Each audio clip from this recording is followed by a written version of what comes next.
오늘 본문의 말씀인 출애굽기 16장의 말씀, 우리 성도들이 함께 본문 교독하셨는데, 이 본문의 말씀은 애굽을 떠나 광야 길에 들어선 이스라엘 백성들, 여러분 이스라엘 백성들이 요셉이 세상을 떠난 이후 애굽에서 430년을 종살이 했습니다.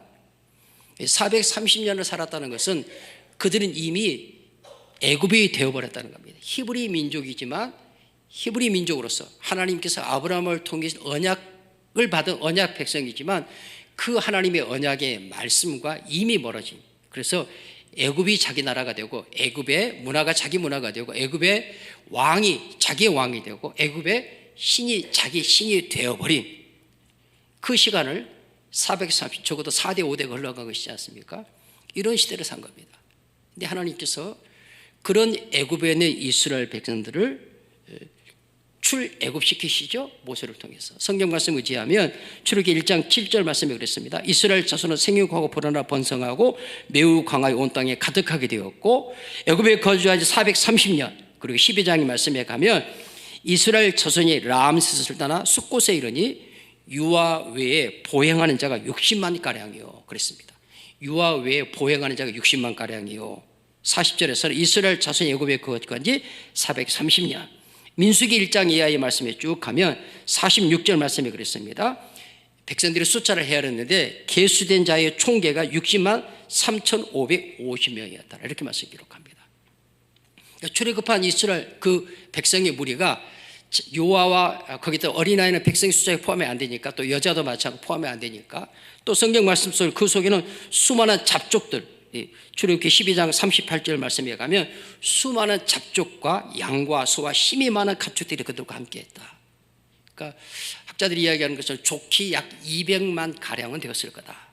거기에다가 가축들, 양떼들 이런 것들도 함께하는 겁니다. 광주시 인구가 약 147, 인구가 줄어서 145만 얼마 이렇게 말하고 있기도 한데 그렇습니다. 근데 약 200만 정도가 출애굽의 대회에 동참하게 된 겁니다. 여러분, 이 약 200만 정도의 무리들이 광야의 여장에 올랐는데, 말씀드린 것 성경이 증거하는 것처럼 양, 소, 힘에 많은 가축도 함께하는 가운데 그런 상황 가운데서 오늘 이 16장의 말씀이 펼쳐지고 있는 게, 16장은 그런 배경이 전제되어 있는 겁니다. 여러분 머릿속으로 한번 그림이 그려지겠습니까? 상상이 되겠습니까? 이렇게 광주 시민 전체가 모여서도 모자란 겁니다. 그렇죠? 근데 약 200여만 명입니다. 하나님께서 그런 많은 무리들을 광야로 불러내시거든요. 광야로. 출애굽기 16장 1절 말씀이 이렇게 기록합니다. 이스라엘 자손의 온 회중이 엘림에서 떠나, 엘림 사건은 15장의 말씀이 기록된 내용이에요. 이스라엘 백성들이 광야 길에 들어서고 약 한 달여 지났는데 마실 물이 없는 거예요. 그리고 그들이 마침내 도착한 것이 엘림. 여러분 지도에서 보시면 그 엘림에는 종려나무 70조가 있었다 이렇게 말씀이 기록해요. 지도에 보시면 동그라미 부분은 16장의 배경이 되는 신광야를 가리킵니다. 성경에는 출애굽의 여정에 두 군데 신광야가 등장해요. 저기 동그라미 되어 있는 부분이 16장의 배경이 되는 신광야이고, 또 하나 히브리 알파벳은 다른데 찐광야라고 말할 수 있는 영어로 신광야 이렇게 되어 있어요. 근데 그 광야는 그들이 약 39년여 동안 머물렀던 지역이 신광야 지역이에요. 근데 밑에 있는 부분이 지금 16장의 배경이 되는 지역인데, 이 16장 배경이 되는 여기에 도착했을 때 1절 말씀, 이스라엘 자손이 엘림에서 떠나 그 오기 전에 엘림이라는 곳에 이르렀는데 그들이 마실 물이 없는 거예요. 사람만 해도 약 200여만 명이거든요. 그리고 광야는 어떤 곳입니까? 없음의 땅이거든요. 무엇이 없어요? 생존을 위한 가장 기본적인 것들이 없는, 그래서 생존 자체가 위협받는 것이 광야입니다. 광야라는 히브리어 단어를 쭉 추적해서 올라가면 아람어로 아칼이라는 단어가 나오는데, 아칼은 그 뜻이 그 단어가 가지고 있는 그 뜻이 삼키는, 먹힘을 당하는 이런 말이에요. 그러니까 광야는 삼켜짐을 당하는 곳, 먹힘 당하는 곳, 이런 것이에요. 생존이 아니라 도리어 광야에 의해서 삼킴 당하는 곳, 이런 의미를 가진 뜻이 광야, 미드바르라는 성경이 기록하는 광야의 의미입니다. 하나님께서 이스라엘 백성들을 아니 그냥 애굽에 살게 내버려 두시지, 그들을 왜 그렇게 사람 살 수 있는 기본적인 생존권 자체가 위협당하고 도리어 그 땅에 의해서 삼켜짐을 당할 수 있는 그 땅으로 왜 그들을 불러내시냐 말이에요. 하나님께서 모세를 통해서 그렇게 430년 애굽에 살던 이스라엘 백성들을 광야로 인도해 내시는데 죽음의 땅, 버려진 땅, 삼켜짐을 당하는 땅에 그들을 불러내는 것은 무엇 때문이냐 하니까 그들을 통해서 하나님을 예배하게 하려 함이니. 하나님께서 처음부터 에덴에서부터 시작해서 아브라함을 부르시고 아브라함을 통해 언약의 후손들을 세우신 것은 에베소서의 말씀을 통해 말씀하고 있는 것죠. 우리로 하여금 하나님의 은혜의 영광을 찬송하게 하려 합니다. 하나님을 예배, 제사하게 하려 합니다. 그래서 하나님 믿음의 식구들, 저와 여러분이 하나님 앞에 하나님의 자녀로 부름받았는데 하나님께서 창세전에 그리스도 예수 안에서 우리를 택하신 목적이 뭐예요? 왜 우리를 부르셨어요? 허다한 사람들 가운데 오늘 2부에 오시는 성도님들은 왜 이 자리에 하나님 부르셨어요? 하나님께 제사 드리라고, 하나님을 예배하게 하려고. 아멘이시죠? 모여 예배를 드리는 것은 끝이 아니라 또 우리에게 흩어진 삶의 자리, 오늘도 우리 장로님 기도하셨지만 정말 중요한 것은 뭐예요? 모여 예배를 드리는 것, 말할 수 중요하고 그것은 모여 드린 그 예배를 삶의 자리, 흩어진 삶의 자리에서 삶의 예배로 드려라. 그래서 바울이 로마서에 말한 것은 너희 몸을 하나님이 기뻐하시는 거룩한 산 제사로 드려라. 할렐루야. 그래서 하나님께서 우리를 그리스도 예수 안에서 하나님의 자녀로 불러주신 거 믿으시면 아멘.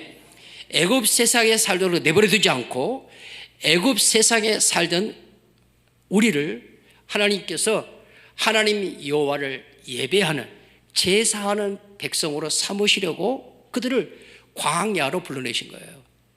애국과는 비교할 수 없는 땅이에요. 스데반은 사도행전 말씀에서 7장 36, 38절 말씀 기록하는 가운데 38절 말씀에 가면 시내산에서 말하던 그 천사와 우리 조상들과 함께 광야 교회에 있었고, 그러니까 이스라엘 백성들의 광야 생활을 광야 교회 이렇게 표현했어요. 광야 교회. 광야가 어떤 것이었다고요? 죽음의 땅, 황폐한 땅, 생존 자체가 불가능한 땅, 도리어 그 땅에서 삼키워짐을 당할 수 있는 땅, 광야입니다. 근데 하나님께서 그들을 광야 교회로 부르셨다라고 말씀하셔요. 그것은 우리 출애굽기 말씀 속에서 그때 그곳의 이야기만이 아니야. 지금 오늘 우리 이야기죠. 하나님의 자녀로 부르면 저와 여러분이 우리가 사는 이 세상에 광야 세상이란 말이에요. 무슨 말입니까? 이렇게 살기 좋은데. 뒤에 갔으면 우리 같이 참고할 수 있어요. 이 광야 세상 가운데 우리를 교회로 불렀어요. 성도로, 신자로 하나님의 자녀를 불렀습니다. 왜 불렀어요? 왜? 하나님께 제사하는, 하나님을 예배하게 하려고, 하나님께 제사하는, 하나님께 예배하는 자로 살게 하시려고 하나님께서 저와 여러분을 그리스도 예수 안에서 하나님의 자녀로 불러주신 거 믿으면 아멘. 이스라엘 백성 애굽에서 430년 비록 종살이긴 하지만 마시는 물, 먹는 음식, 그거 큰 문제 되지 않았습니다.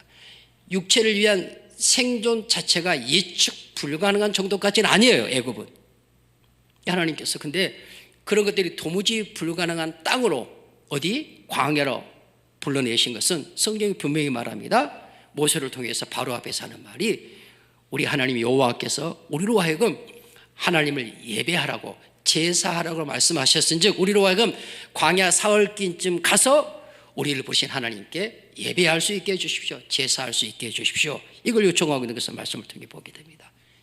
하나님께서 모세를 통해서 이스라엘 백성을 광야로 불러내신 그 목적을 통해서 이스라엘이 이스라엘로 존재하는 이유가 무엇인가를 말씀하는 거예요. 하나님이 주신 언약의 말씀을 받을 언약의 후손들이 언약 백성으로 이 세상에 살아가는 그 존재의 가치와 의미, 목적이 무엇인가를 말씀하는 거예요. 저와 여러분이 하나님 없는 광야 세상에서, 하나님 없는 바벨론 세상에서, 하나님 없는 애굽 세상에서 우리를 하나님을 그리스도 예수 안에서 하나님의 자녀로 택하여 부르신 것은 무엇 때문이에요?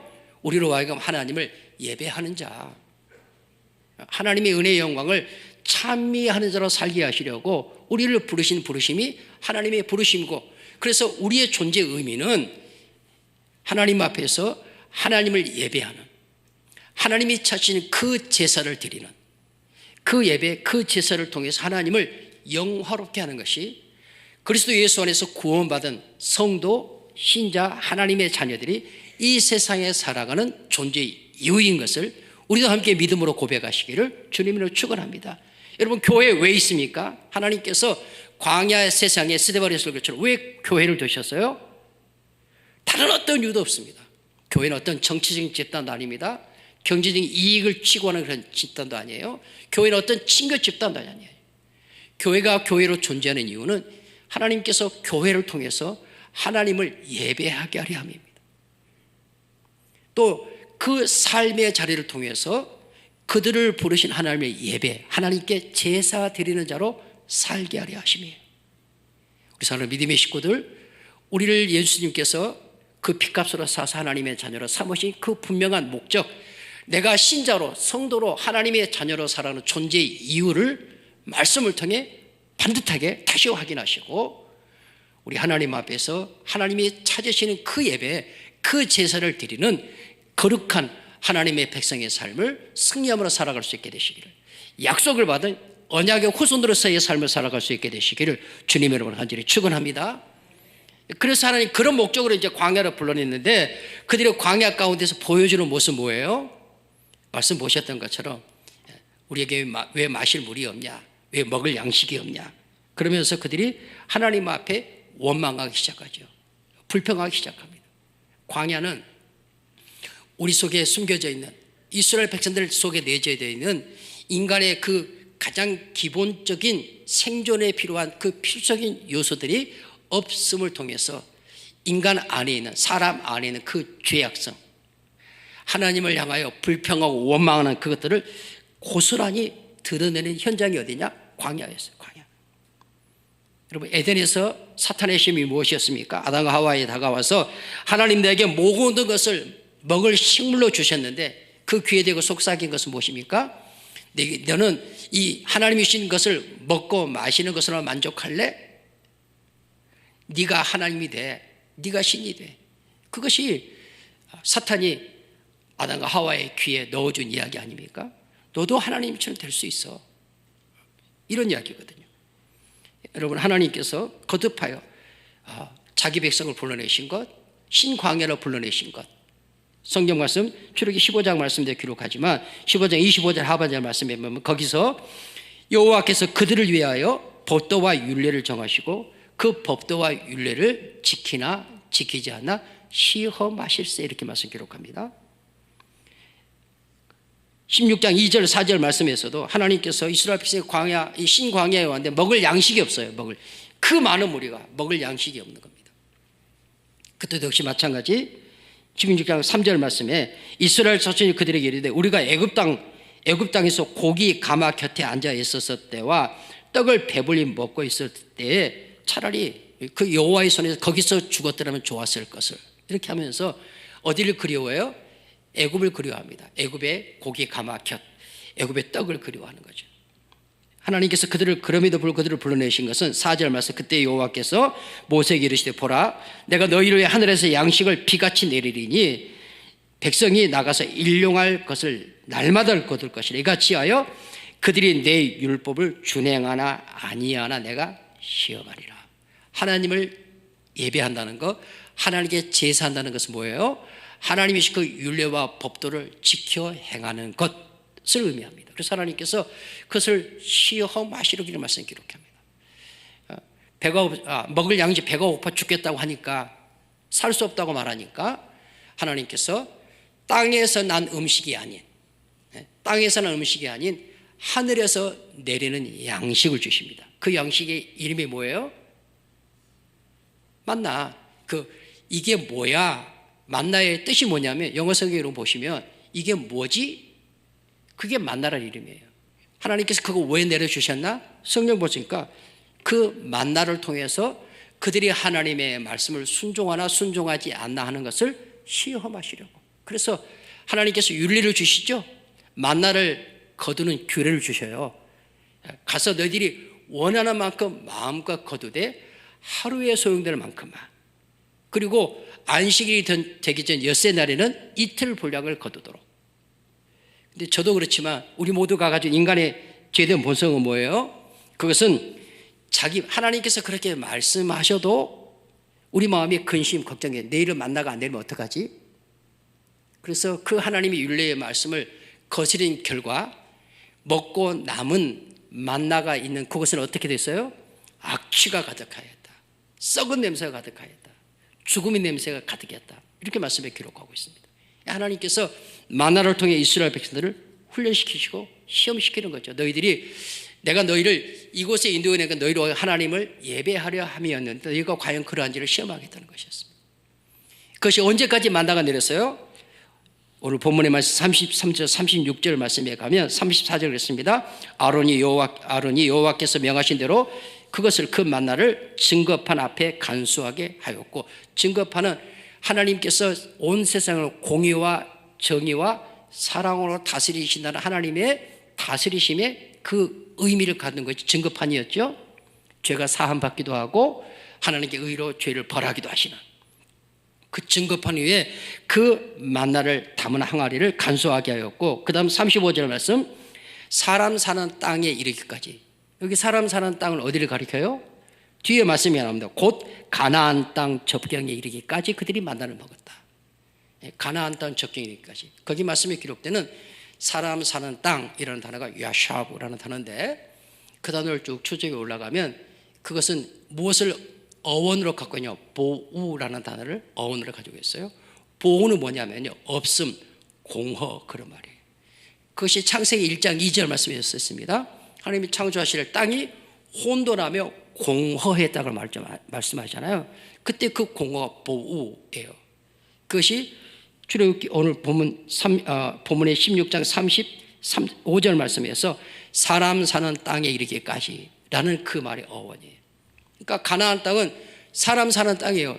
정말 적과 꼬리는 땅, 광야와 비교할 수 없죠. 정탐꾼 들에서 파악한 것처럼 성이 견고하고 수많은 이방 족속들이 살고 있고 포도 한 송이를 장정 두 사람이 메고 나와야 할 만큼 그렇게 기름진 땅이고 틀림없습니다. 광야와 비교하면 비교가 불가능한 곳이에요. 스스로 일하여 농사하여 땅의 소산을 먹을 수 있는 곳, 기름진 땅이에요. 정말 이제는 살겠다 싶은 땅이에요. 생존에 필요한 것뿐만 아니라 모으고 싸우며 살 수 있는 곳, 가나안 땅입니다. 이제 살만하다. 40년 이스라엘 백성들이 광야 생활하면서 품었던 희망이 뭐예요? 언제 가나안 땅에 들어갈까?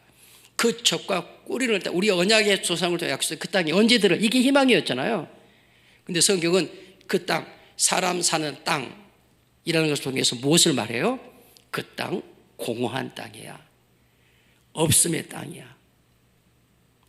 먹고 입고 마시는 것이 풍족하다 할지라도 거기에 광야에서 하늘 양식으로 너희를 먹이고 쓴물을 단물로 만드신 그 하나님을 예배하는, 그 하나님을 경외하는 자로 살지 않으면 그 적과 꾸리는 땅, 그것 역시 공허한 땅이다. 없음의 땅이다. 여러분, 하나님 없는 세상은 더 많이 쌓고 더 많이 모으고 더 높이 오르는 것을 목적과 목표로 하고 거기다가 자기 존재의 의미를 불어넣습니다. 우리가 사는 이 세상 모든 삶이 그렇지, 그게 필요하지 않다는 걸 말하는 게 아니에요. 하나님께서는 오늘 본문의 말씀을 통해서 하나님의 자녀로 부르짖는 저와 여러분에게 말씀하셔요. 내가 너희를 내 아들 예수 그리스도를 보내어 왜 내 자녀 삼았는 줄 아느냐? 하고 많은 사람 가운데 먹고 입고 마시는 것, 여러분, 그것이 존재의 의미이고 목적이라면 여러분 오해하면 안 돼요. 설교 앞에 짰잖아요. 요것만 하면 안 됩니다. 그것 자체가 목적이고 그것 자체가 가치고 의미라면 꼭 예수 안 믿어도 돼요. 예수 안 믿고 잘 믿고 잘 먹고 잘 사는 사람 얼마나 많아요. 세상으로 말하면. 하나님께서 우리를 언약의 완성자이신 예수님을 통해 우리를 하고 많은 사람들 가운데 광야 세상에서 이 광야 세상이 앞으로 어떻게 변화될지 우리가 정말 예측 불가능해요. 좀 전에 AI, 유발하라의 넥서스 이야기하고 있는 것처럼 그런 세상에서 우리를 왜 아들을 통해 십자가로 구원해 하나님의 자녀를 삼았어요? 하나님을 예배하게 하려고. 어떻게 예배해요? 그 주신 율례의 말씀을 즐거워하는 삶을 통해서 모여 함께할 뿐만 아니라 흩어진 삶의 자리를 통해서. 하나님 이거 말씀하시는 거예요. 너희에게 세상과 육신이 말하는 대로는 내가 광야에서 살까 가나안에서 살까가 중요할 수 있다. 실제로 그렇죠. 좁은 집에 살까? 넓은 집에 살까? 지금 굴리는 자동차보다 얼마나 더 좋은 자동차를 지금 있는 통장의 저금통보다 더 많은 것을 쌓을 수 있을까? 더 좋은 것을 먹을 수 있을까? 그것 자체가 나쁘다고 말하는 게 아닙니다. 가나안은 틀림없이 적과 꿀이는 땅이에요. 근데 하나님 말씀하시기를 그 사람 사는 땅 없습니다. 공허, 텅 빈. 하나님의 임재하심, 하나님의 역사하심이 없는 그곳은 그것이 광야이든, 광야는 그 자체가 없음의 땅이니까, 그것이 가나안이든 적과 꿀이 흐르는 넘쳐나는 곳이든 그것은 동일하다. 없음의 땅이요, 죽음의 땅이요. 그래서 이 세상에서 잔뜩 쌓고 잔뜩 소유하고 가장 높은 것에 오른 자들도 그 육신의 삶이 끝나면 그가 쌓고 모았던 모든 것들이 없음이 되어버리죠. 아무것도 아닌 것이 됩니다. 저도 여러분도 마찬가지. 혈육을 따라 살아가는 그것이 삶의 존재 이유 목적이 된 자들은 역시 마찬가지예요. 우리 주님께서 인정하셨어요. 우리가 무엇을 먹을까, 무엇을 입을까, 무엇을 마실까 중요합니다. 중요해요. 중요하지 않다는 거 아니에요. 근데 그것 자체가 우리를 하나님의 자녀로 부르신 하나님의 언약 백성 예수를 통해 십자가의 자녀로 부르신 그 본래의 목적, 존재 이유는 아니라는 거예요. 왜 나를 예배 시간에 여기 주님 부르신 거예요? 왜 나에게 성도라는 이름을 주었어요? 왜 나에게 하나님의 자녀라는 자리를 주셨습니까? 너는 나를 예배하는 자로 살아. 광야에 있든지 사람 사는 땅으로 일컫는 가나안에 있든지 찬란한 역사와 문명을 자랑하던 애굽에 살든지, 근데 그 자리가 애굽이든지 광야든지 가나안이든지 너희는 나 여호와 하나님을 예배하는 자로 그 여호와의 율례의 말씀을 즐거워하는 자로 살도록 그렇게 하려고 내가 내 아들을 통해 너희를 내 자녀로 삼은 거야 말씀하시는 거예요. 우리 사랑하는 믿음의 식구들, 광야의 세상에 교회가 있고 광야 교회 가운데 우리 사랑하는 성도님들을 그리스도 예수 안에서 값 없는 하나님의 은혜로 하나님의 자녀로 삼으시거든. 아멘. 왜 그렇게 하셨어요? 하나님을 예배하게 하려고, 제사하게 하려고, 그 말씀을 즐거워하는 살게 하시려고. 여러분, 적과 꿀이 넘쳐나는 세상에 산다 할지라도 거기에 하나님을 경외함, 하나님을 예배함, 그 하나님의 말씀을 즐거움이 없어. 그 마지막은 아무것도 없습니다. 텅 빔이에요. 무덤만 덩그러니 남아요. 무덤 안에 썩음만이 남죠. 아무것도 아닌 것이 남는 거예요. 그러나 이 광야 세상에서 광야 교회로 부름받아 하나님께 예배하고 그 말씀을 즐거워하는 자의 삶을 사는 자는 지금 여기에서도 영생의 물을 마신 자로 살고 그 광야의 쓴물 단물 나게 영생의 물, 영생의 양식, 하늘에서 그 만나는 영생의 양식을 성경이 말씀하잖아요. 성경 수수제를 하는 것처럼 그 영생의 양식을 우리에게 먹게 하시고 이 땅에서 영생을 소유한 자라 살고 우리 육체의 삶이 마치는 날 우리 하나님께서 우리를 예비하신 영원한 하나님 나라에서 영원한 삶을 살 수 있도록 하기 위하여 하나님께서 우리를 하나님의 자녀로 삼으셨음을 감사함으로 고백하시길 주 여러분 간절히 축원합니다. 우리 사랑하는 믿음의 식구들, 우리가 하나님 앞에서 광야 세상이든지 가나안 세상이든지 애굽 세상이든지 우리의 눈을 열어서 주의 영광을 볼 수 있게 되시기를 바랍니다. 교회를 통해 넣으시는 주의 영광 어떻게 드러나요? 찬양을 통해서, 어떻게? 하나님의 백성의 삶을 통해서요. 우리의 영광에 주님을 바라보는 그 눈을 열어 이 땅에서 내가 왜 사는지, 무엇을 사는지를 분명 확인하시고 세상 많은 사람이 이 사실을 선포하며 살아가는 우리 모든 주의 고소들 되어지시기를 주님의 이름으로 축원합니다. 축원합니다.